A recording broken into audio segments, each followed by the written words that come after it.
Good morning friends, स्वागत है आप सबका। चलिए ध्यान दीजिएगा दोस्तों, आज का जो करंट अफेयर है ना, इम्पोर्टेंट है। देखिएगा पहला प्रश्न।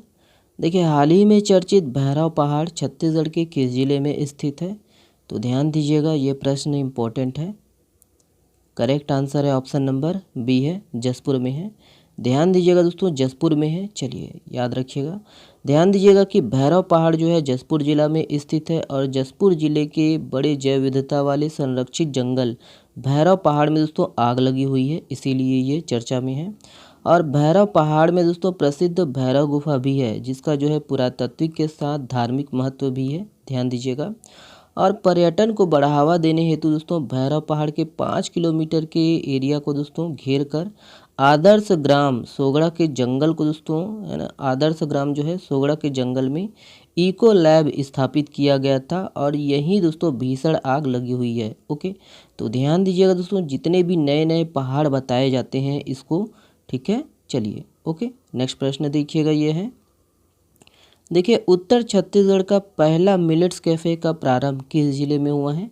तो इम्पोर्टेंट प्रश्न है दोस्तों, ध्यान दीजिएगा। ये भी जितने भी मिलेट्स कैफ़े वाले हैं, है ना, इसका जो सही आंसर है ऑप्शन नंबर सी है, बलरामपुर। ध्यान दीजिएगा, बलरामपुर। तो याद रखना दोस्तों कि रायपुर शहर के जो है नालंदा परिसर में भी जो मुख्यमंत्री भूपेश बघेल ने मिलेट्स कैफ़े का जो है प्रारंभ किया है, शुभारंभ किया है। और वहीं बालोद जिला में भी दोस्तों याद रखिएगा मिलेट्स कैफ़े का जो है प्रारंभ हो चुका है, याद रखिएगा। और छत्तीसगढ़ का जो है पहला मिलेट्स कैफ़े रायगढ़ जिला में दोस्तों मई 2022 में, और दूसरा मिलेट्स कैफ़े जो है छत्तीसगढ़ का कोरबा जिला में प्रारंभ हुआ है। ठीक है, ध्यान दीजिएगा, ये हो चुका है। और वहीं ध्यान दीजिएगा दोस्तों कि हाल ही में उत्तर छत्तीसगढ़ या फिर सरगुजा संभाग का पहला मिलेट्स कैफ़े बलरामपुर में प्रारंभ हो चुका है, ध्यान दीजिएगा। और वहीं रायपुर के जो है इंदिरा गांधी कृषि विश्वविद्यालय परिसर में दोस्तों मिलेट्स कैफ़े का प्रारंभ हो चुका है।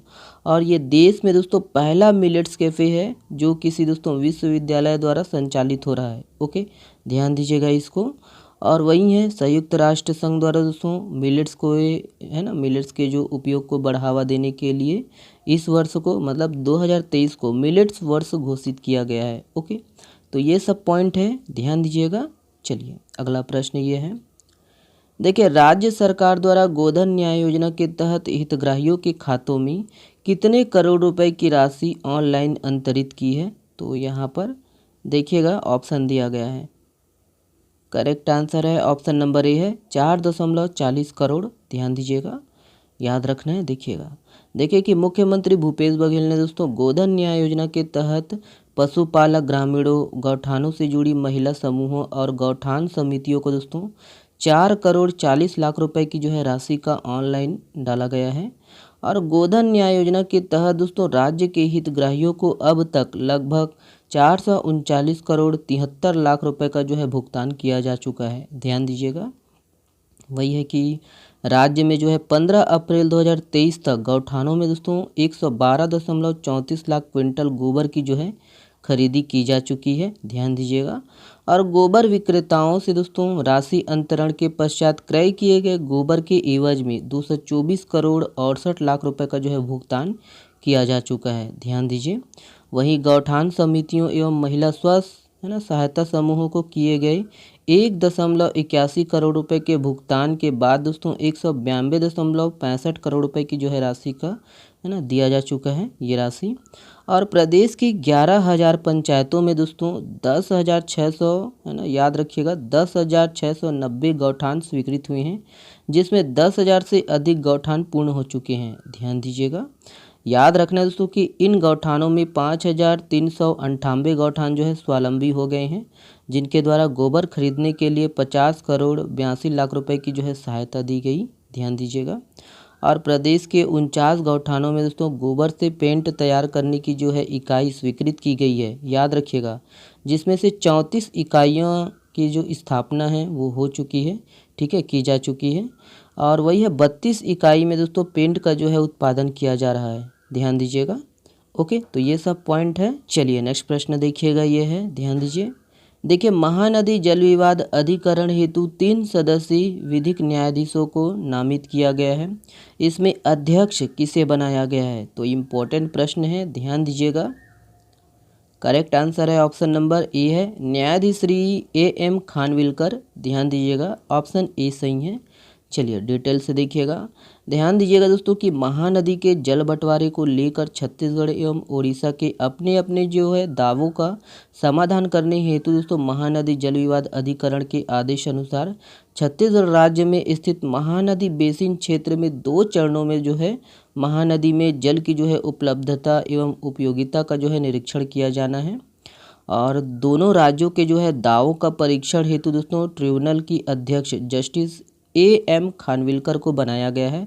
वहीं 2 सदस्य जस्टिस डॉक्टर रवि रंजन और जस्टिस इंदरमित कौर कोचर है। ध्यान दीजिएगा और याद रखना दोस्तों कि 18 अप्रैल 2023 से है ना और आपका 22 अप्रैल आज 2023 तक प्रथम चरण और 29 अप्रैल 2023 से 3 मई 2023 तक द्वितीय चरण में दोस्तों निरीक्षण किया जाएगा। याद रखिएगा। और इन निरीक्षण में दोस्तों महानदी के उद्गम क्षेत्र से छत्तीसगढ़ राज्य की सीमा जिला रायगढ़ तक है ना इसका जो है क्षेत्र शामिल है छत्तीसगढ़ के लिए।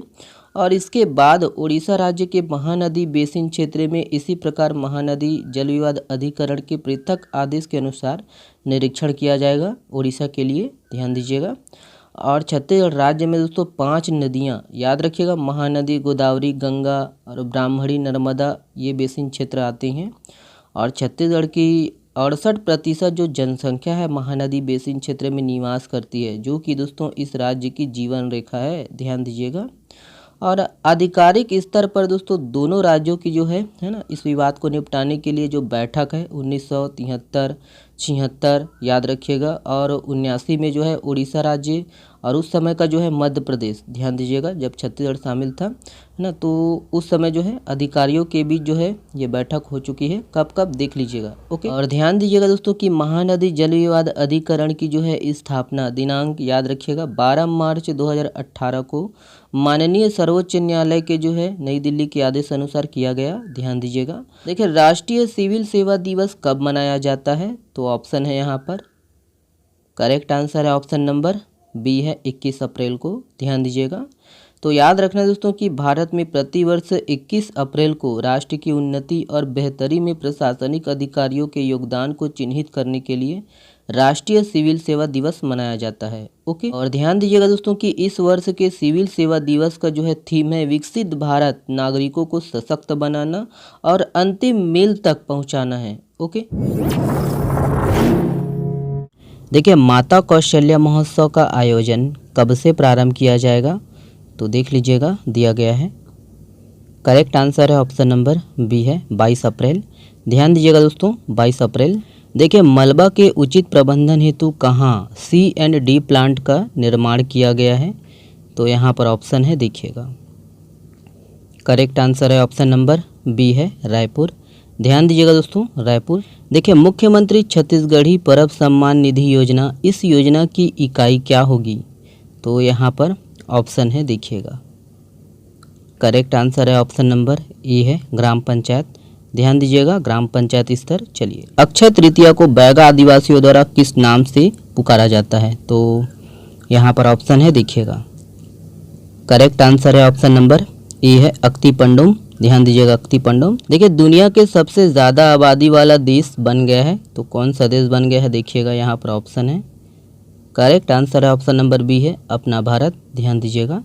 ये वाला प्रश्न आप लोगों के लिए है। इस प्रश्न का जवाब आप लोग को देना है कमेंट्स बॉक्स में। राजा जगतपाल का टीला किस जिले में स्थित है तो यहाँ पर ऑप्शन है देखिएगा। इसका जवाब आप लोग को देना है कमेंट्स बॉक्स में। ओके।